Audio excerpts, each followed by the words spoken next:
नाक में से खून आना, एपिस्टैक्सिस या नोज ब्लीड, ये क्यों होता है? आजकल गर्मी एकदम से तेजी पर है और कई सारे फोन आते हैं कि नाक में से खून निकलना चालू हो गया है, क्या करें? तो तुरंत क्या किया जाना चाहिए? और अगर लगातार बार बार करके आपको या आपके घर में छोटे बच्चे हैं उनको या फिर घर के बुजुर्गों में अगर यह समस्या देखने को मिल रही है तो आप तुरंत क्या करें और आप लगातार क्या करते रहें ताकि यह भविष्य में बार बार होना बंद हो जाए और कोई नुकसान ना पहुंचा पाए। तो नोज ब्लीड बेसिकली इसको एपिस्टैक्सिस भी बोला जाता है, एपिस्टैक्सिस या फिर नोज ब्लीड। नोज ब्लीड मतलब नाक में से ब्लड बहना। क्यों बहता है, क्या क्या कारण होते हैं, किन लोगों में सबसे ज्यादा देखने में मिलता है और क्या क्या इसके नुकसान हो सकते हैं, कैसे इसको ठीक किया जा सकता है, यह पूरी जानकारी वीडियो में दी जाएगी। वीडियो को अंत तक जरूर देखें। अगर आपने अभी तक इस चैनल को सब्सक्राइब नहीं किया है तो प्लीज इस चैनल को सब्सक्राइब जरूर कर लीजिए। नोज ब्लीडिंग, सबसे पहले हम देखेंगे कि नोज ब्लीडिंग होने के सामान्य तौर पर क्या क्या कारण होते हैं और किस एज ग्रुप में ये ज्यादातर देखने में आता है। तो 2 से लेकर के 10 साल के बच्चों तक ये सामान्य तौर पर ज्यादा देखने में आता है। अगर 2 से 10 साल के बच्चे में ये ज्यादा देखने में आ रहा है तो आपको यह देखना पड़ेगा कि इन बच्चों में यह क्यों ज्यादातर मिलता है। अगर इन बच्चों में ज्यादातर मिल रहा है तो सबसे बड़ा कारण होगा बच्चों के नाखून। दूसरा कारण हो सकता है बच्चों का नाक में जैसे पेंसिल या और कोई ऑब्जेक्ट, जो सॉलिड ऑब्जेक्ट्स होते हैं ना, वो नाक में बच्चे सामान्य तौर पर खेल खेल में इंसर्ट करते रहते हैं, जिसकी वजह से एक्सटर्नल ऑब्जेक्ट की अंदर इंजरी होती है। बच्चे का नाखून अगर बड़ा है और बच्चा नाखून इस तरीके से नाक में, अगर उंगली इस तरीके से कुछ खुजली हो रही है या फिर उसको अगर ऐसा लग रहा है कुछ निकालना है तो वो उसकी वजह से कट लग जाता है और फिर नाक में से ब्लड आना चालू हो जाता है। तो एक तो हो गया एक ये एज ग्रुप 2 से 10 साल तक का। दूसरा होता है, अगर आप देखें तो लगभग 45 साल से लेके 75 साल तक के जो भी लोग होते हैं उनको भी ये समस्या ज्यादातर देखने में आती है, क्योंकि इन लोगों में जनरली हाइपरटेंशन की प्रॉब्लम होती है, बीपी हाई रहता है। तो हाई बीपी भी एक कारण होता है ये एपिस्टैक्सिस कराने का। दूसरा कारण एथेरोस्क्लेरोटिक चेंजेस। एथेरोस्क्लेरोसिस का क्या मतलब होता है? खून की नलियों में हार्डनिंग हुई है due to cholesterol deposition inside the vessel. तो नैरोइंग होती है, अंदर नैरो होता है, जिसकी वजह से बीपी बढ़ता है और कोलेस्ट्रॉल जम जाता है जब अंदर अंदर, तो वेसल हार्ड हो जाती है, जिसकी वजह से भी ये एपिस्टैक्सिस होने के चांसेस ज्यादातर देखे जाते हैं। तीसरा, इन लोगों में एक चांस होता है, क्योंकि सामान्य तौर पर जैसे बीपी है या एथेरोस्क्लेरोसिस है तो सामान्य तौर पर ब्लड थिनर का उपयोग किया जाता है। तो ब्लड थिनर का अगर उपयोग कोई कर रहा है तो एपिस्टैक्सिस के लिए वो प्रोन हो जाएंगे। जो लोग ब्लड थिनर ले रहे हैं या एनएसएड्स ले रहे हैं, एनएसएड्स का मतलब होता है non steroidal anti inflammatory drugs, जो लोग लेते हैं वो लोग भी एपिस्टैक्सिस के लिए प्रोन होते हैं। उन लोगों को ज्यादातर मिल सकती है, ये समस्या देखने में आ सकती है जब भी थोड़ी हीट बढ़ेगी, एयर ड्राई होगी। अगर ये सब चीजें प्रोन है, इन सब चीजों के साथ अगर कोई पेशेंट है तो फिर नाक में से ब्लड आ सकता है। तो ये तो हो जाएगी सामान्य जानकारी। अब देखेंगे कि ये एपिस्टैक्सिस जो होती है ये कितने टाइप की होती है। तो सामान्य तौर पर एपिस्टैक्सिस 2 टाइप की होती है। एक तो होती है एंटीरियर एपिस्टैक्सिस, मतलब सिंपल सा है, नाम से ही क्लियर है कि जो नाक है, नाक इस तरीके से जो आपकी नाक रहती है, इसमें जो एक्सटर्नल, एंटीरियर मतलब आगे की तरफ का जो हिस्सा है, उस हिस्से में, आगे की तरफ के हिस्से में से अगर ब्लड निकल करके आ रहा है तो इसको बोला जाता है टाइप्स। 2 टाइप के रहेंगे इसके, 2 टाइप हैं। पहला है एंटीरियर एपिस्टैक्सिस एंटीरियर एपिस्टेक्सिस। तो दूसरा क्या होगा, बिल्कुल क्लियर है, पोस्टीरियर होगा। तो पोस्टीरियर एपिस्टेक्सिस, पोस्टीरियर का क्या मतलब है कि नाक के पिछले वाले हिस्से से ब्लड निकल करके आना। तो एंटीरियर एपिस्टेक्सिस और पोस्टीरियर एपिस्टेक्सिस दो टाइप हो जाते हैं। एंटीरियर एपिस्टेक्सिस सामान्य तौर पर बहुत ज्यादा प्रॉब्लमेटिक नहीं होती है, सिंपली माइनर कैपिलरीज होती हैं, वो रप्चर हो जाती हैं, ब्लड निकल के बाहर आता है। थोड़ा सा आप नाक को रोक दें या थोड़ा ठंडक पहुंचा दें, या फिर अगर ये कारण बन रहे थे तो इन कारणों को धीरे धीरे करके रिमूव करा दें। एंटीरियर एपिस्टेक्सिस ज्यादा प्रॉब्लमेटिक नहीं होती है। सामान्य तौर पर वैसे तो पोस्टीरियर एपिस्टेक्सिस जो होती है, जब पीछे की नाक से ब्लड निकलना चालू होता है, नाक के पिछले वाले हिस्से से ब्लड निकलना चालू होता है, वो भी बहुत ज्यादा प्रॉब्लम तो नहीं करती है, लेकिन in comparison to anterior epistaxis posterior वाली थोड़ी ज्यादा प्रॉब्लमेटिक होती है, क्योंकि वहां पर थोड़ा सा बड़ी जो आर्टरीज हैं वो ब्रेक होती हैं, ब्लीडिंग थोड़ी हैवी हो सकती है। और ये ब्लीडिंग सामान्य तौर पर ऐसा देखा गया है कि ब्लड धीरे से नाक के पिछले वाले हिस्से से गले से होते हुए आपके पेट तक जा सकता है। पेट तक अगर ब्लड गया तो जब आप उल्टी करते हैं या वॉमिटिंग सेंसेशन आपको आता है तो आपको लगता है उल्टी में भी ब्लड आ गया। तो पोस्टीरियर एपिस्टेक्सिस में ये चीजें बहुत कॉमनली देखने में आती हैं। तो दो टाइप हो जाते हैं, एंटीरियर और पोस्टीरियर एपिस्टेक्सिस, दोनों में क्या डिफरेंस है ये क्लियर हो गया आपको।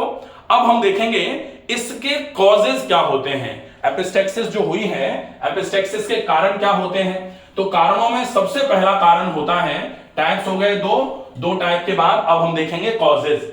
कॉजेज में पहला जो कारण है वो है ड्राई एयर। सबसे बड़ा कारण होता है ड्राई एयर। अगर एयर बहुत ज्यादा ड्राई हो रही है, ह्यूमिडिटी एयर की कम है, ऐसे केस में एपिस्टेक्सिस सामान्य तौर पर किसी भी एज ग्रुप में 2 साल से अगर 75 साल तक के किसी भी व्यक्ति को, बच्चे को एपिस्टेक्सिस हो रही है तो उसका पहला कारण ये ड्राई एयर मानी जा सकती है। ड्राई एयर के अलावा दूसरा जो कारण होगा वो होंगे अगर एकदम से किसी को बहुत ज्यादा एलर्जी हो रही है, तो एलर्जिक कंडीशंस भी आपके इस एपिस्टेक्सिस के लिए, एलर्जिक कंडीशन जो है वो भी एक रीजन बनता है। तीसरा रीजन जो होता है वो होता है रिक्रिएशनल ड्रग्स जो होते हैं, जैसे कोकेन वगैरह कोई ले रहा है, नाक से जो नाक से एकदम से सूंघते हैं ना जो ड्रग को, जैसे बहुत सारे पिक्चरों में देखा होगा ना आपने, लाइन सी बना ली और वो नाक से एकदम से इनहेल कर रहे हैं। तो वो जो रिक्रिएशनल ड्रग्स जो होते हैं,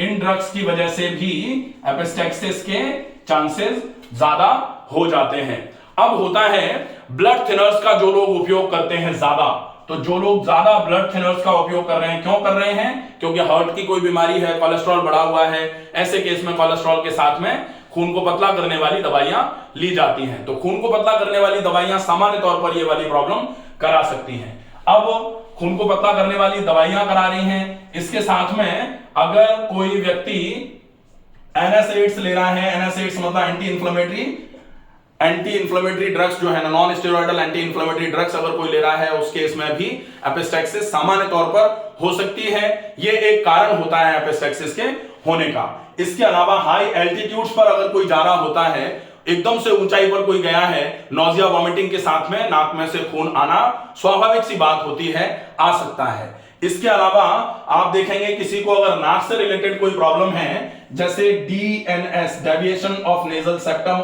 ये वाली कंडीशन अगर है, तो ऐसे केस में भी नेजल ब्लीडिंग होने के चांसेस ज्यादा से ज्यादा होते हैं। कुछ ब्लड डिसऑर्डर्स होते हैं जैसे हीमोफीलिया में भी ब्लीडिंग नाक से हो सकती है। नेजल पॉलिप्स जो होते हैं, नाक में ही पॉलिप बन जाए, नेजल एडेनॉइड्स हो जाए, उस केस में भी सामान्य तौर पर नाक में से ब्लड आना चालू हो जाता है। कुछ कार्डियोवैस्कुलर कंडीशंस जो होती हैं, जैसे अगर बीपी की प्रॉब्लम है या एथेरोस्क्लेरोसिस है, या फिर खून की नलियों में अंदर जो एकदम से कोलेस्ट्रॉल जमता है, उस कंडीशन को बोला जाता है एथेरोस्क्लेरोसिस।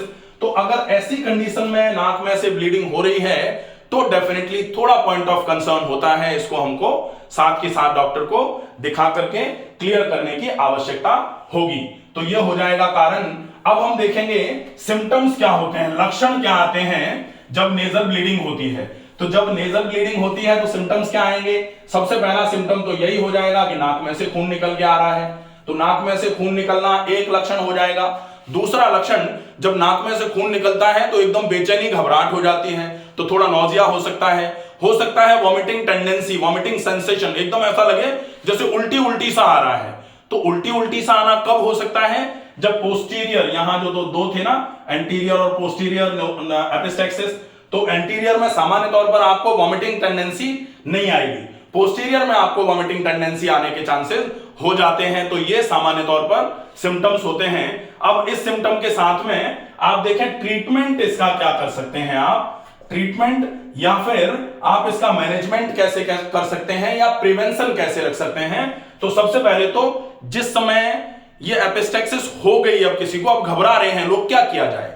तो सबसे पहले तो जब भी एपिस्टैक्सिस हो, लिटाना नहीं है। जनरली लोग क्या है कि लिटा देते हैं ऐसे करके, नाक ऊपर कर लो, नाक ऊपर कर लो, ऐसे करके लेट जाओ, तो फिर वो जो नाक में से खून निकल रहा है वो आपके पोस्टीरियर नेजल कैविटी से होते हुए गले में जाना चालू हो जाएगा, वो रिस्की हो सकता है।